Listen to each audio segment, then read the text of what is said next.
অন্তর্বর্তীকালীন সরকার তারা চাচ্ছে স্থানীয় সরকার নির্বাচন, যেটা সংঘাত, সংঘর্ষ এবং বিতর্কের সৃষ্টি করবে।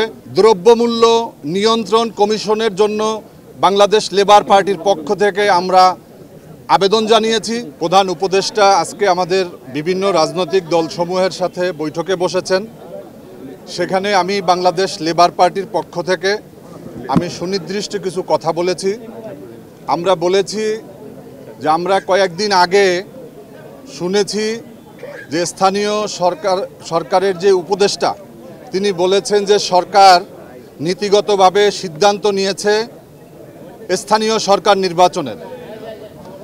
আমরা সংস্কার যেমন চাই, রাজনৈতিক দলগুলো আমরা নির্বাচনও চাই।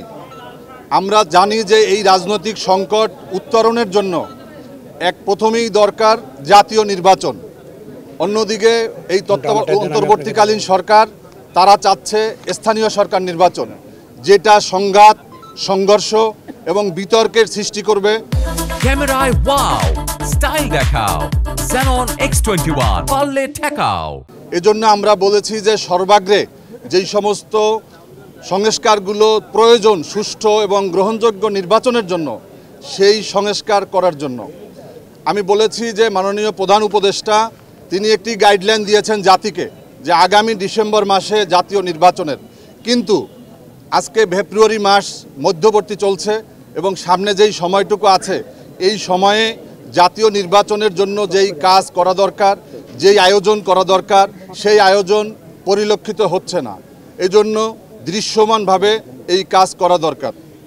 আমরা দ্রব্যমূল্য নিয়ন্ত্রণ কমিশনের জন্য বাংলাদেশ লেবার পার্টির পক্ষ থেকে আমরা আবেদন জানিয়েছি যে অনেকগুলো কমিশন করেছে, কিন্তু এদেশের শ্রমজীবী মেহনতি সাধারণ মানুষের যে প্রধান সমস্যা দ্রব্যমূল্য, কিছু সবজির দাম কমলেও কিন্তু যেই সমস্ত চাল, ডাল, তেল থেকে শুরু করে নিত্য প্রয়োজনীয় এই জিনিসগুলো স্থায়ীভাবে কিভাবে আমরা নিয়ন্ত্রণে রাখতে পারি, এই জন্য একটা কমিশন হওয়া দরকার। আমরা এটা লেবার পার্টির পক্ষ থেকে আমরা বলেছি। আমরা নির্বাচন পদ্ধতির সংস্কার নিয়ে কথা বলেছি। আমরা বলেছি আমাদের সেটেল যেই নির্বাচন পদ্ধতি সংবিধান মোতাবেক সরাসরি ভোট দিয়ে জনপ্রতিনিধি নির্বাচন করতে হবে, এটার বিপরীতে আমরা দেখেছি সুপারিশ করা হয়েছে সংখ্যানুপাতিক। আমরা এটা যেন কোনোভাবে সংখ্যানুপাতিক না হয়, এটা আমাদের সংবিধানের সাথে সাংঘর্ষিক। এই বিষয়গুলো আমরা বলেছি।